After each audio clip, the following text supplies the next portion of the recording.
Los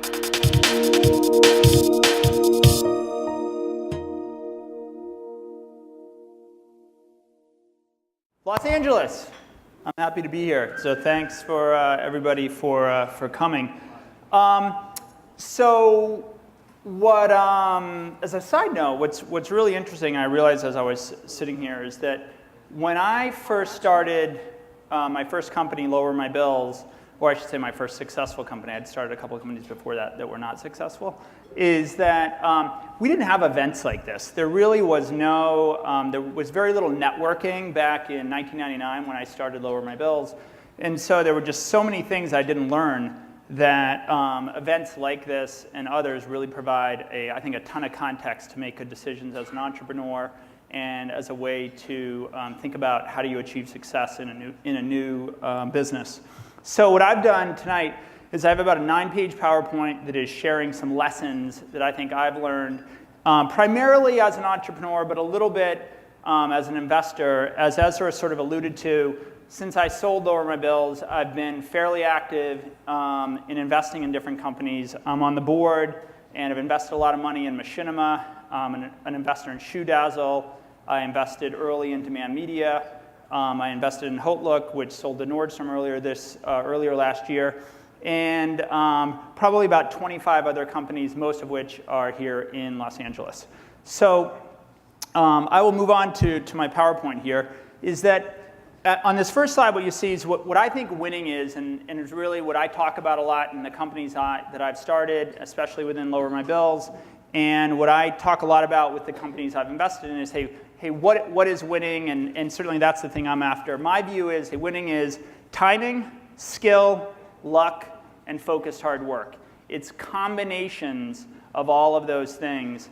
And I think that really plays into, hey, how do you get to building a successful company and potentially have a great exit as part of that? So in my presentation, I'm going to hit on a few of those things.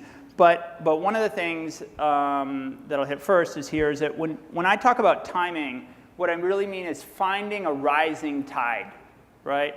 Often when it comes to raising money, or it comes to selling a business, or even building a big business, most importantly, in terms of building a really successful company, you want to be a part of a rising tide. For instance, right now, video is a rising tide market. It has huge audience growth. Investors are all over it. Monetization is moving there very rapidly. That is a place where there's a lot of opportunities for new companies and established companies to build really big companies, and so that's really exciting. Skill. I really think that a great entrepreneur really needs to make choices, hard choices every day, every second. You have to go a lot between 2 inches to 20,000 feet, back to 2 inches, back to 20,000 feet, and that's the lay of the land and the drama that is being an entrepreneur on an everyday basis. Luck. I personally believe there's a lot of luck in this, but generally I think you could say, hey, luck is for those that are prepared when opportunities present themselves. And then the last one, which I think personally is really the number one, is focused hard work, right? Every day is, it's really an obsession. A lot of my friends, what they used to say about me is I went basically underground for probably 5 or 6 years, where I did not see my friends. I basically worked 25 hours a day, 8 days a week. I live my business, I breathe my business. There was the concept of work-life balance. It doesn't exist, it didn't exist. And part of that was that I love it. I loved what I was doing, I love my team, but the other part of it is that's what's required, right? If it was easy, every moron would be doing it, right? The fact is it's not. It requires a lot of hard work. It was so crazy, and my wife will frequently tell me these stories. In hindsight, I try to forget them, is that we once, or frequently this would happen, is we would go to dinner, and I would fall asleep at dinner, right? At a restaurant, I would just fall asleep in my chair, and she obviously didn't like that, as neither did the people we were with. And there was a time period when the internet had really imploded back in 2000 and 2001, where when I would drive to work, I would drive with a pain in my chest. I didn't know what it was. I wouldn't talk about it with my wife. I didn't want to know what it was, and it was just a personal battle that came related to hard work. I'm not wishing that on anybody. My point really is that winning and succeeding in the face of reality, and the reality is that you're likely to fail, right? And you need to get up every day and go to work knowing that the odds are against, is that requires all these things, but especially this insane level of hard work, and that's really the game, right? And that's the battle that goes on every day. So I'm going to move ahead here. How does this work? Okay. So I'm going to run through these. They're pretty quick, and we'll have time for questions. Raising money. Raising money is about dating and delivering. And here's what I mean by that, which is dating is about meeting somebody multiple times, right? In most cases, maybe when you're 18 it's a little different, but in most cases, dating, nothing serious happens on the first date. Nothing serious happens the first time you meet somebody. You need to meet them multiple times and create a rapport. Simultaneously, the delivering piece is when you meet somebody, it is, hey, what I'm doing in my business, let me paint you my vision, but we are doing A, B, and C. And the next time we go on a date, tell me about I did A, I did B, I did C, and lo and behold, I did D. It's dating and delivering. That is the best way to raise money. The other dating analogy related to this is that if you are delivering, and if someone knows you, when someone else wants to date you, what do you think that does? That makes you even more interesting to the other people that you were dating, right? And that is the program, and you really should think about it a lot like that. That's a very, in my opinion, it's a very good analogy about how to think about raising money. And the other tip about that is that as an entrepreneur, you are always raising money. I will frequently hear guys talk about, oh, we're raising money in June, or we're raising money next September. That is not how it works. You have to be constantly evangelizing your business, dating and delivering, updating people that you are dating about what you are delivering on. If you follow that cycle, the challenge of raising money will be a lot easier. Another one, winning or bankruptcy, the 10% rule. And what I mean by that is, the difference between bankruptcy and winning, in my opinion, is very, very little things. And I equate them to 10%. If you and your business have 5 operating levers, if you take and you are just 10% better on each one of those, 1.1 times 1.1, 5 different times, I think it equals somebody can do that math for me. I think it's 1.72. If you are 10% worse, right? 0.9 times 0.9 times 0.9 times 0.9 times 0.9. Let's think of the operating levers of your business. And why does that happen? You hire bad people. You don't pay well enough. You're not focused. You don't do the right things. You make bad choices. That ends up being about a 0.6. So if you think 1.0 is mediocrity, 1.7 is kicking ass, 0.6 is losing, bankruptcy. All that is little 10% movements on the operating levers of your business, which could be sales. If you're an online marketer, that could be click rate, that could be conversion rate, things like that. It's just little 10% things, and that's the battle. That's one of the ways that I sort of think about the business. Another one, 3 are we goods. I would say that one of the number one challenges of any early stage company is awful communication. What happens is that you start your business moving, and you start hiring people, and no one takes the time to explain to people, hey, here's what we do here. Here's how we do things. Here's how our systems work. Here's the important metrics of our business. So what I really believe in and what I did was this concept of 3 are we goods. When I would hire people in the business, I would always constantly be asked, hey, are we good? And are we good means, do you understand what I'm saying? Do you understand what we're asking of you?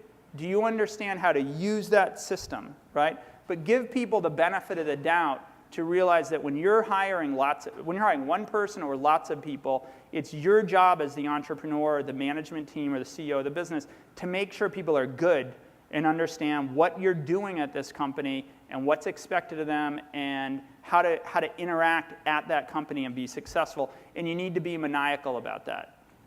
Now and not now. This I would say is this I would say is probably the number one opportunity for almost every company, which is most companies, when you ask them, hey, what are we doing? They can show you, well, here's the stuff we're working on. We're working on this, this, this, this. And if you give them enough time, they'll run a laundry list of about 20 things, which of course we all know is impossible to do 20 things at once. What I'm a big believer in is a now list. These are the things we are working on. But just as important, if not more important, is not now. These are things that we may want to do in the future. They're good ideas. It allows, hey, my head of marketing, the person answering telephones at the front, anybody who has an idea, they can get on the list, right? They can be recognized. Oh, that's a good idea. That's on the list. But it's not now. And if you acknowledge a not now list, the goal of that is so that people inside your company are not having these half-ass meetings. And a half-ass meeting is this, which is it requires a product guy, an engineer, and a marketing guy to have a meeting. But it's not a priority for some of those guys. So only 2 of them show up to the meeting, but actually 2 of them do have a meeting, even though it really requires 3 people to be at the meeting. That's a half-ass meeting. That doesn't need to happen, right? So if you're maniacal and clear about, hey, this is not now, and let's not talk about not now, let's not have meetings about not now until it's now, you will find that that is liberating to the company. I once found, this is insane, is that we hired somebody, and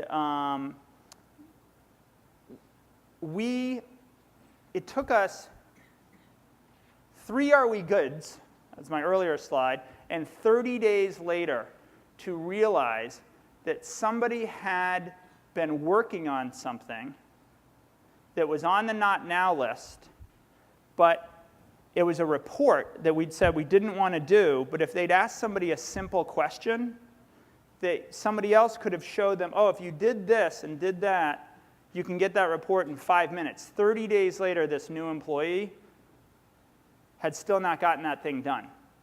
So that happened because we weren't clear, and we weren't being clear about did they know what they were doing. So it was really combining those two pieces. Board meeting. Where's the bathroom? And I mean, what business are we in? Here is a recommendation, which is that most entrepreneurs, I think, fail to realize that most board members, and you can even carry this through to a lot of your employees, but I'll use board members in this example, is that they're not obsessing about your business the way you are. They're not at your business every day. So when you have a board meeting, you need to remind them, this is the business we are in. This is the vision that I have for my business. And these are the 5 things that we agreed on at the beginning of the year, or the quarter, whatever it is, that we are working on. And use that to set the context for them. In some cases, they may not have been thinking about your business till an hour before the meeting, and they're flipping through a PowerPoint, right? Or they might have been thinking about it that week, but they're not thinking about it like you are, right? So I think it's so important for you to maximize the use of board members who in my opinion, are both underutilized by most entrepreneurs and I think misunderstood in terms of their role a lot of times in these companies. But a big thing that will really give you advantages if you set the context. Hey, this is the business that we're in, this is the vision of this business, and this is what we're working on. And if you really take that down and become relentless of that, even with your own employees, you will find huge benefits of reminding people again, this is what's important at the company. These are the key metrics that are important at this business. You will find a lot of success from doing that. How many people agree with me on that? Universal. How many, I appreciate that, is do this and it'll pay huge benefits. You must succeed in the face, even in the face of reality. This is the thing that I think that people sometimes can underestimate that, hey, the odds are really against. I know that we all, hey, including myself, all watch this Facebook run up, and a number of successful companies, is that, and it's easy to just get in the mode of, oh, wow, hey, if I'm doing this or I'm doing that, this is going to be successful, is that hey, it's really hard work, as I mentioned before, and you need to get accustomed to, in the face of it looking bleak, right, is you need to push forward and just overcome those issues. You know, you really need to realize that is the battle. There were numerous times when at LowerMyBills that it was awful. I mean, probably absolutely my bleakest moments happened in 48 hours, which was that, actually in 72 hours, this is what happened. The internet had imploded. We were running out of money. I finally, in Minnesota, is where I had to go to find a venture capitalist that would meet with me. No one would even meet with me. Guys wouldn't even meet with me. Is that, and the company is making progress, is that, so we get a term sheet, which was great. I mean, it was hallelujah. It was awful out there. We were running out of money. Is that, lo and behold, when we got this term sheet, suddenly the bank that we'd taken a loan for woke up and realized that we owed them $1 million and we only had $500,000 or less in the bank. And they pulled a thing called Material Adverse Change Clause, frequently referred to as a MAC clause, which means at any moment I can take your money.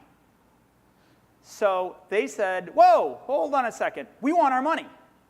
And I'm like, wow, well, you just got a term sheet, you're going to ruin the deal. And so I go down to a law office in downtown Los Angeles. I meet no longer with the nice guy that loaned me money. He's gone. Now it's the tough. It was actually a woman that came in and just beat me up for hours. And I had never been in this situation before.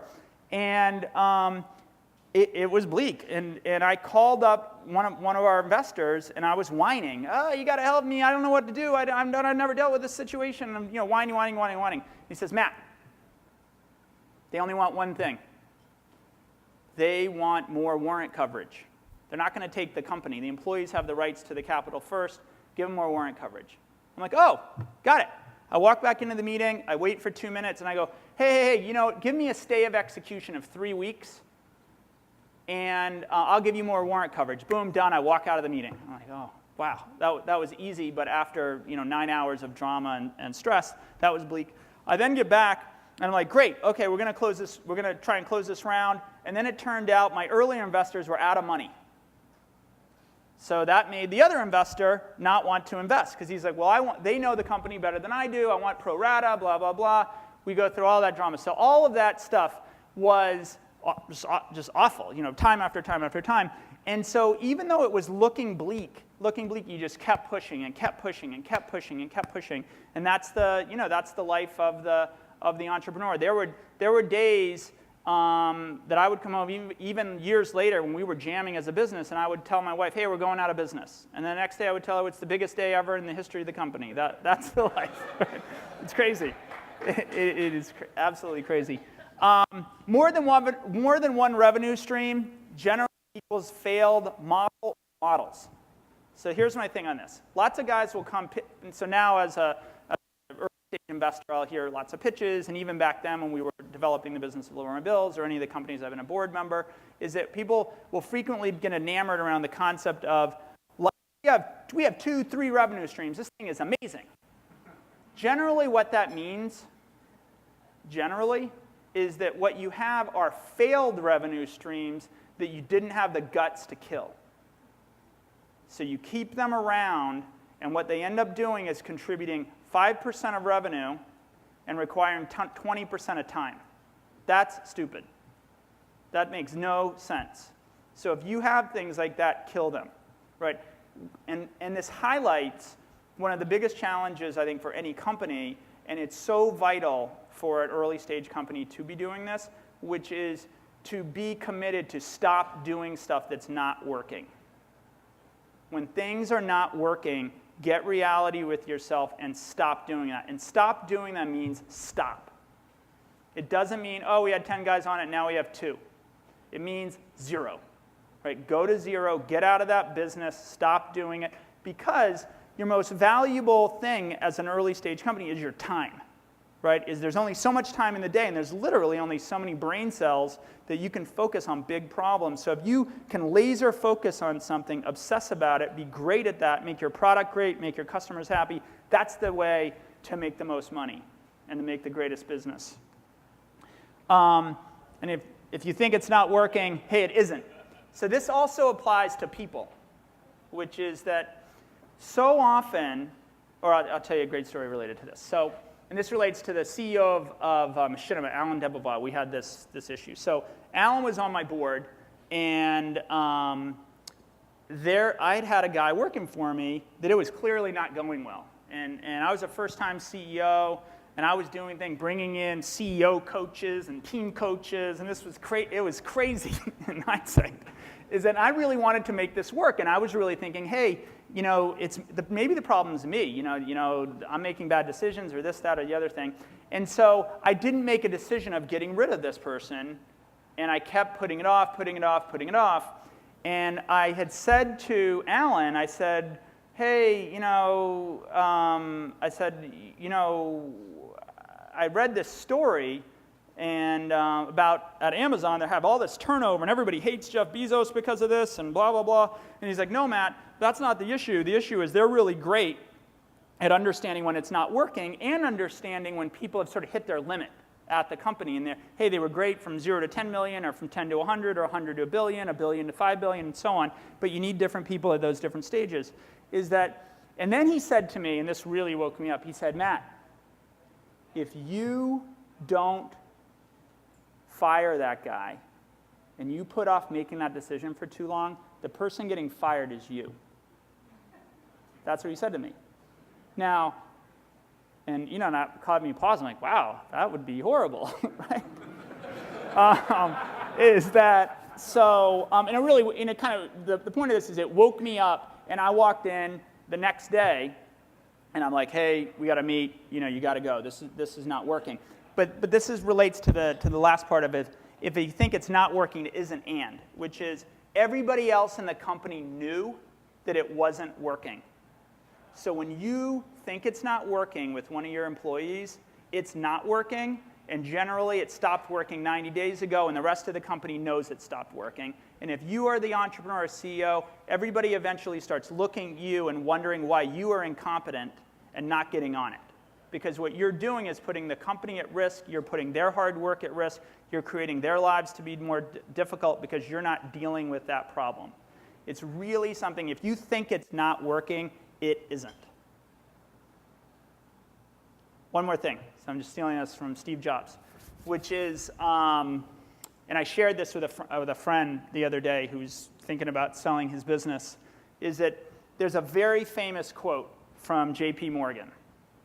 And this came up when I was considering selling LowerMyBills, because what happened with LowerMyBills is that I had thought we were getting a lot of inbound interest to buy parts of the company. I started having discussions like that. We had a number of term sheets to sell a piece of the company. And on January 11th, at 8 a.m., my daughter was born. At 5 p.m., I got an email from the company, the first $1 million revenue day in the history of the company. And at 8 p.m., I walked across to Jerry's Deli to look at a term sheet to sell the whole company, all within 12 hours, right? And so, and this relates to J.P. Morgan, which is, so I had been debating then whether I would sell the company or not. And one of my investors told me, actually Jake Weinbaum said this to me. He said, J.P. Morgan said, how did I get rich? I sold too early. That's how I got rich. That's my thing. All right.